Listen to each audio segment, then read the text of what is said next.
Hey guys, Aaron and TJ here with ShopFix Academy, and wanted to talk to you guys real quick about something that we think is pretty important, but TJ was busy making fun of me right before I hit the start button. What were you saying, TJ? I was saying how you always do your two finger. I feel like it's Catch one. you on the next video. I feel like it's one. It's two. I could be wrong. Maybe I need to watch videos more, but Yeah, you probably do. it's two. So, you know, I don't want to oversimplify things, but TJ and I have been talking, and we have a bunch of members, and they're always calling us about their issues, right? So we're hearing the hottest stuff, and we've even got issues in one of our stores. So the number one thing we always hear about, I would say, is employees. Would you agree? Absolutely. So Employees. we have been getting calls about employees and employee issues, et cetera, et cetera. And one of the things that's super frustrating right now is people will call us up with this complicated version of their situation, like it's never happened in any other shop, and about how they haven't come out and said it, but they basically love this employee. They don't want to fire this employee. They don't want to discipline this employee. They don't want to have the hard conversation, whatever it may be. Yeah, absolutely. And we just had two situations. So we had one here with somebody. I don't want to, in case anybody sees this, and we just talked it out, right? Yes. And we had a longtime employee, a girl that started with us at a young age, who's now leaving, and she's super sweet, and we'll miss her. We hope she comes back, but she drives over an hour to get to us, so you can't blame her. But what did we do? The manager put some ads out. We found another great applicant today, and I believe we gonna make her an offer, and hopefully she can start tomorrow or the next day. So here's the crazy part. When you say there's no good employees out there, when you say, I can't find anybody, Aaron, and I'll have one of my, our infamous shop analysis calls. It's a 2-hour call, huge call that we do. And it's one of those deals where we change the trajectory of your shop and get you on a path to success. And every single time in that call, I'll hear, I can't find anybody. I'll hear, there are no good employees. Nobody wants to work, blah, blah, blah. And every single time if I say, when's the last time you put an ad up on Craigslist? What do they always say? Well, it's been a while. It's been a while since I've done it. And I think the biggest issue is we don't want to. We don't want to find somebody. It hurts. That's the truth. It sucks. That's the truth. So we put it off. We procrastinate. But as soon as we put something out there, we get a bunch of applicants. But they might not be good applicants. But if you put that up a week later, you might have 5 good applicants. Yeah. We got to remember that they're not like you. They're sitting there at the shop they're at for a technician, and one day their boss pisses them off, and they weren't looking last Thursday, but now they're looking this Thursday. Or, they're an advisor and they get yelled at, or they're not even in the auto industry. They're in some other career, and they just say, I need to change. I must see what's out there. And you got to be willing to get out there and change it and put it out. And wave the flag at your shop and say, look, I've got a great opportunity. Because I don't have any mailers in the truck here, but we all mail these postcards, right? And we're sitting there hitting a possible candidate to be a customer month after month after month, sometimes twice a month. And we'll go and tell somebody about a position in our shop once through Craigslist. And somehow we think that's going to work. Our best employees, they were some of the hardest ones to get and some of the easiest, wouldn't you say? Yeah. They just moved here and we were lucky. Yep. Some of them fell into our lap. We had the best position, but the only reason we knew about them is because we had an ad out. Yep. We didn't have an ad, we never even would have found them. So, at the end of the day, the moral of the story here is simplify the situation. You have a process not being done by what? An employee. And this employee's not listening. So deal with them. So write them up or replace them. That's right. What were you telling me this morning? You were just basically saying the exact same thing.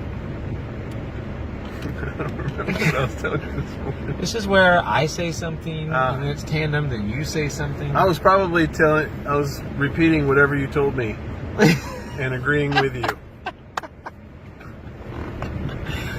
This is all we do, guys. Is we just joke around all day. All day. We just goof off. We don't really work.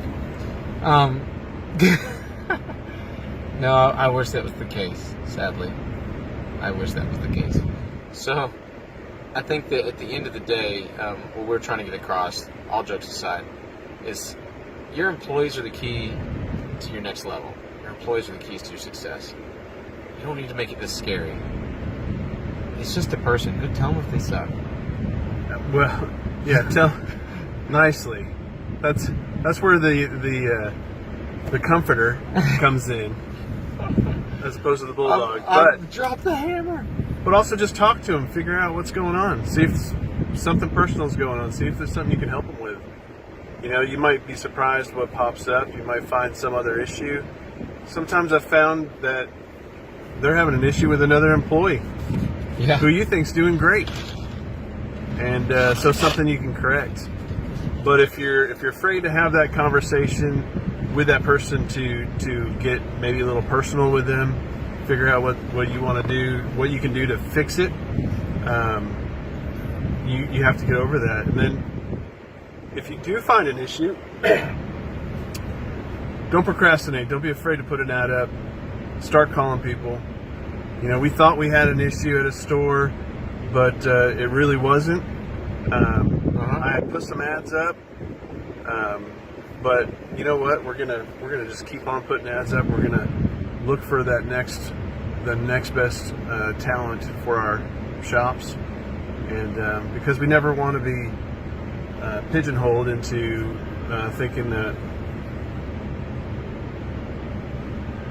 You can't answer that now. I can't do two things at once. Hit reject, and you'll call them back. What was I saying here? You can't be pigeonholed. We're gonna edit this. No, we're not. Yeah. I told you, one take wonder. Come on. So, what was I saying? You were saying you don't want to be pigeonholed. Oh, into thinking that you have to have this person. Thank you. I was right back into it.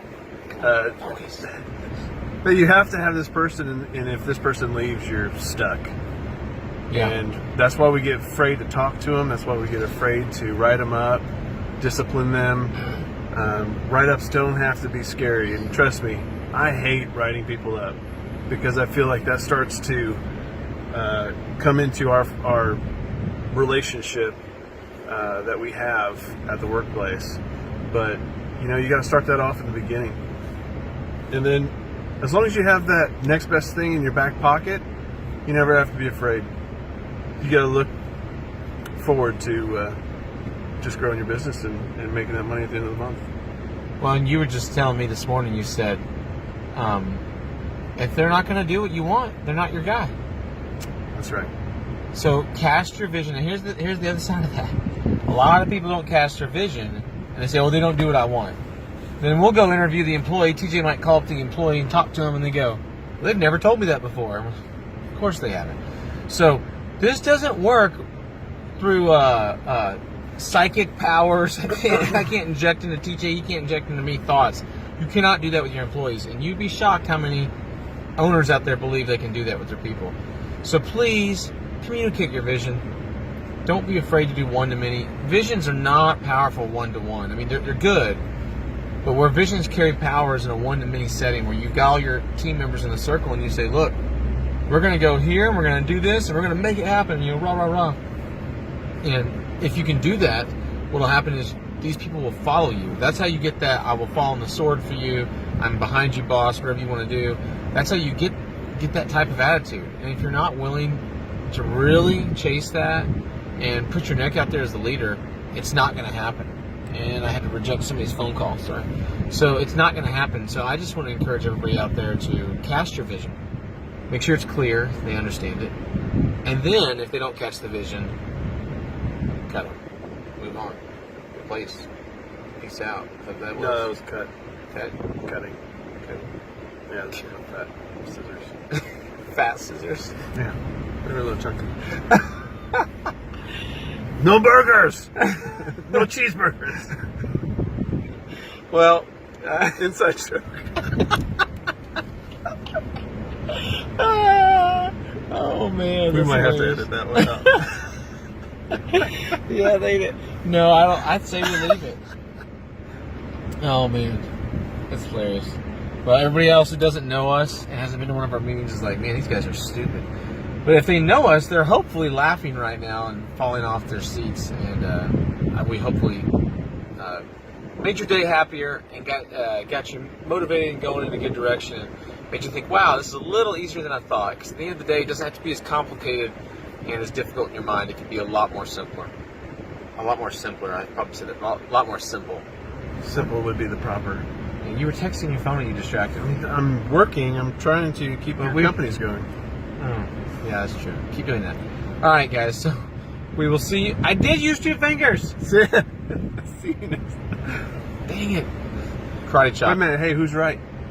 Well, The 2-finger thing. I guess you're right. I'm right. All right, guys. I'm going to do a karate chop. We'll see you in the next No, video. that's stupid. But it's not stupid. That was very professional.